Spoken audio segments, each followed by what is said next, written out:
সুপ্রভাত বন্ধুরা, দেখতেই পাচ্ছ আমাকে আজকে অন্য জায়গায় দেখছো। এটা কেএসআর ব্যাঙ্গালোর স্টেশন। আমরা এখানে এসেছি কারণ আমরা এই উইকেন্ডটা একটুখানি ঘুরতে যাচ্ছি। ছোট্ট একটা শর্ট ট্রিপ উইকেন্ডের, জানি না কতটা শুনতে পাচ্ছি। এখানে পঞ্চপাণ্ডব মিলে জন্মাষ্টমীর ঠিক দুদিন আগে আমরা বেরিয়ে পড়েছিলাম অজানার উদ্দেশ্যে।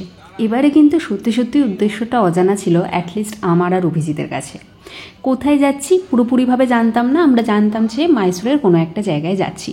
দেখতেই পাচ্ছ ইতিমধ্যে অদিতিরাও চলে এসেছে। আর প্রথমবারের ট্রেন জার্নি, এই জন্যই বললাম পঞ্চপাণ্ডবের কথা, কারণ ছোটোবেলায় না পঞ্চপাণ্ডবের যে ষষ্ঠীপদ চট্টোপাধ্যায়ের গোয়েন্দা গল্প আসতো সেটা খুব পড়তে ভালোবাসতাম। আর সেখানে 5 জন মিলে যেত। তো আমাদের এখানে শুধুমাত্র 5 জন তো আছে, কিন্তু পঞ্চপাণ্ডবের প্রচুর বড় অভাব। এটা তো প্ল্যাটফর্ম। তো আমরা কোথায় যাচ্ছি? প্রথমবার আমরা শতাব্দী এক্সপ্রেসে করে যাচ্ছি, মানে ফার্স্ট টাইম আমরা সবাই মিলে ট্রেনে কোথাও যাচ্ছি। তো চলো যেখানে পৌঁছচ্ছি, মানে আমিও ইভেন এক্স্যাক্ট জায়গাটার নাম জানি না। এখান থেকে যে স্টেশনে গলা শুনে তোমরা নিশ্চয়ই বুঝতে পারছো যে আমার শরীরের অবস্থা খুবই খারাপ। প্রথমবার ঘুরতে বেরিয়েছি শরীর খারাপ নিয়ে। একদিন আগেই জাস্ট আমার জ্বরটা থেমেছে, এরপরেও ব্যাগে প্রচুর ওষুধ, প্যারাসিটামল থেকে শুরু করে কফ সিরাপ, অ্যান্টিবায়োটিক সব নিয়েই বেরিয়েছি। কিন্তু ঘুরতে যাওয়ার ইচ্ছে, সেটা কি সংবরণ করা যায়? যাই হোক, আমাদের ট্রেন ঢুকে গেছে। আমরা যাচ্ছি শতাব্দী এক্সপ্রেসে। মাত্র 2 থেকে 2.5 ঘন্টার জার্নি ব্যাঙ্গালোর টু মাইসোর। এর আগে ট্রেনটাই ছিল বন্দে ভারত এক্সপ্রেস, কিন্তু আমরা বন্দে ভারতে কেন যাইনি তার 2টো কারণ রয়েছে। এক, কিছুটা সময় পরে বেরোনো যাবে, আমারও শরীরটা ভালো ছিল না, একটু বেলার দিকে হলে ভালো হয়। আর 2 নম্বর হচ্ছে বন্দে ভারত এক্সপ্রেসের মাইসোর ব্যাঙ্গালোর থেকে মাইসোর যাবার পথে কোনো রকম খাবার দেওয়া হয় না। যদিও আমরা বাড়ি থেকে ব্রেকফাস্ট করেই বেরিয়েছি, তারপরেও দুপুরবেলার দিকে একটু হালকা কিছু খাবার দাবার পেলে সুবিধা হয়। সেই কারণেই আমরা শতাব্দী এক্সপ্রেস বুক করেছিলাম। 2টো ট্রেনের মধ্যে খুব যে বেশি পার্থক্য আছে তা না, 2টো প্রায় কাছাকাছি সময়ের মধ্যেই পৌঁছয় এবং একে অপরের পিছনে পিছনেই থাকে। মানে বন্দে ভারত জাস্ট বেরিয়েছে আর তারপরেই আমাদের ট্রেনও ঢুকেছে, আর মাইসোরও ঠিক ওই রকমই পৌঁছবে। তো চলো আগে আমরা বসে নিই, তারপর তোমাদের সাথে বাকি সমস্ত কিছু শেয়ার করছি। অর্থাৎ আমাদের এই শতাব্দী এক্সপ্রেসের জার্নি কীরকম ছিল, কীরকম খরচা পড়েছে, সব ডিটেলসে তোমাদেরকে জানাবো। আমরা সবাই জানি যে শতাব্দী এক্সপ্রেস কিন্তু পুরোপুরি একটি চেয়ার কার। যেমন বন্দে ভারতের এতদিন চেয়ার কারই ছিল, রিসেন্টলি তো শুনছি যে বন্দে ভারতের স্লিপার চালু হয়েছে, শুরু হয়েছে পরিষেবা। তো অবশ্যই ভবিষ্যতে একবার বন্দে ভারতের স্লিপারে যাওয়া হবে আর চেয়ার কারেও যাওয়া হবে, সেই জার্নির স্টোরিও তোমাদের সাথে শেয়ার করব। তবে আজকে শতাব্দীর চেয়ারগুলো কিন্তু বেশ কমফোর্টেবল ছিল, কোনো অসুবিধে ছিল না। তবে চেয়ারে রিল্যাক্স করার মোডটাতে গিয়ে অনেক ক্ষেত্রে কিছুটা খুব শক্ত ছিল, যেটা আমাদের জন্য একটু অসুবিধা হচ্ছিল। আর বাকি যেহেতু মাইসোর লাস্ট স্টেশন আর মাঝখানে ট্রেন কোথাও থামবে না, তো এই দেখতেই পাচ্ছ যে যাত্রীর সংখ্যা কম। ট্রেনটা চেন্নাই থেকে আসছিল আর ট্রেনের ভাড়া লেগেছে ব্যাঙ্গালোর টু মাইসোর শতাব্দী এক্সপ্রেসে আমাদের 5 জনের টোটাল যে ট্রেন ফেয়ারটা লেগেছে সেটা টিকিট ফেয়ার বাবদ 1125 টাকা। ক্যাটারিং চার্জেস, কারণ আমরা খাবার দাবার অ্যাড করেছিলাম, তো তার মধ্যে 4টে ননভেজ ছিল আর একটা ভেজ অপশন সিলেক্ট করা ছিল, সেটার জন্য পড়েছে 450 টাকা। আইআরসিটিসির কনভেনিয়েন্স ফি ইনক্লুডিং জিএসটি লেগেছে 35.40 টাকা। Travel insurance premium including of GST লেগেছে 2.25 টাকা। টোটাল 1612 টাকা 65 পয়সা। তো আমরা শতাব্দী এক্সপ্রেসে উঠে গেছি। এইখানে এখন পুরো বজরং হবে।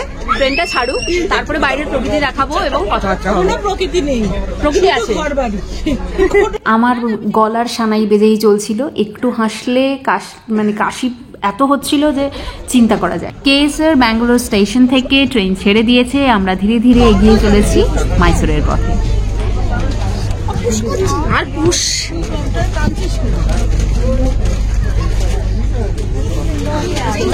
হ্যাঁ, খুব শক্ত, ওইটা খুব বড় নরম করে হবে।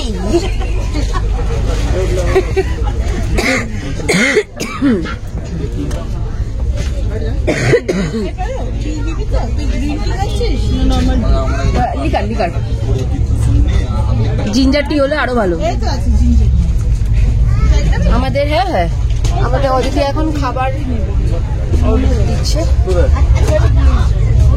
ট্রেনের জানালা দিয়ে প্রকৃতি দেখতে দেখতে আজও সেই ঠিক ছোটবেলার মতো মনে হয় যে গাছগুলো যেন দৌড়ে চলেছে আর আমি একা স্থির হয়ে আছি। গতিবেগ, আপেক্ষিক গতিবেগের সম্বন্ধে এত কিছু পড়ার পরেও ছোটবেলার সেই বোকা বোকা ভাবনাগুলো ভাবতে আজও কতটা ভালো লাগে। আজকে যাকে ট্রেন বলে নিজেদেরকে আধুনিক মনে করি, একটা সময় ছোটবেলায় একেই রেলগাড়ি বলতাম। রেলগাড়ি বলার মধ্যে আলাদা মাধুর্যতা ছিল। আজও সেই রেলগাড়িতে চড়ে নিজের ছোটবেলাটাকে আরও একবার উদযাপন করছি। এই যে আমাদের দুপুরের খাবার এসে গেছে। এটা হালকা জলযোগ টাইপের। কেমন রে?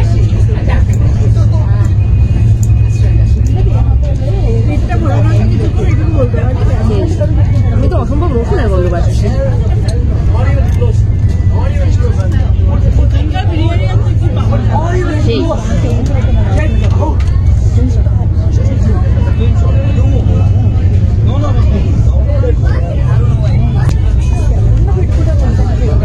এমনি আমার শরীরের জন্য মুখে কোনো টেস্ট নেই, তো একটা ঝাল ঝাল মতন পাচ্ছি, ঠিকই আছে। আমরা ওখানে পৌঁছে তো লাঞ্চ করবি ভালোভাবে।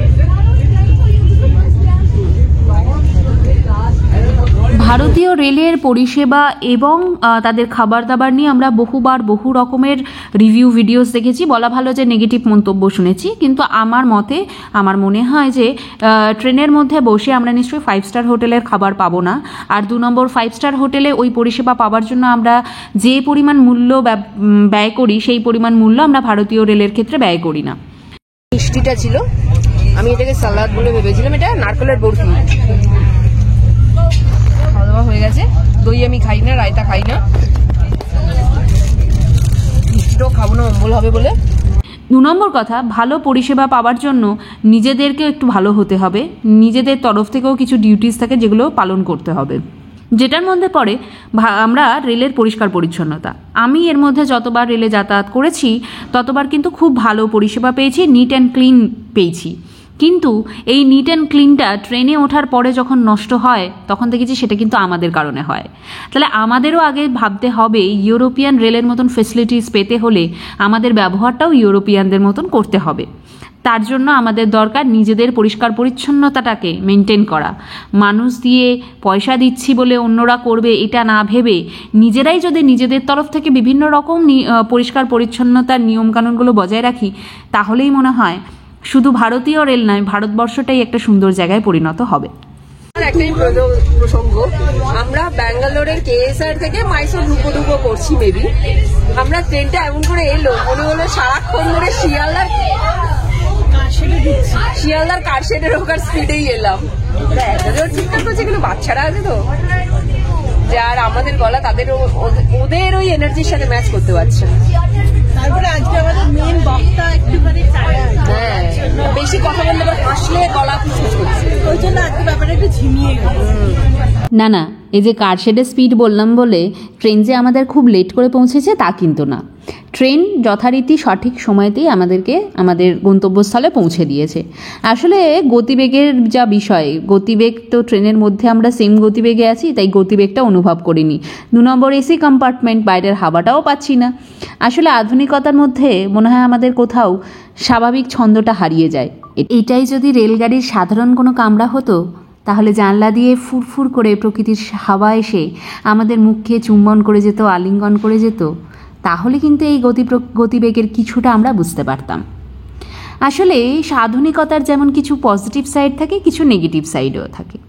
যাই হোক, বাইরের প্রকৃতিকে অনুভব করার জন্য আর গতিবেগকে কিছুটা বোঝার জন্য আমরা চলে এসেছি দরজার কাছে। এখান থেকে তোমাদের সাথে শেয়ার করে নিচ্ছি কর্ণাটকের যে গ্রাম, তার পরিবেশ, তার মনোরম প্রকৃতির কিছু দৃশ্য।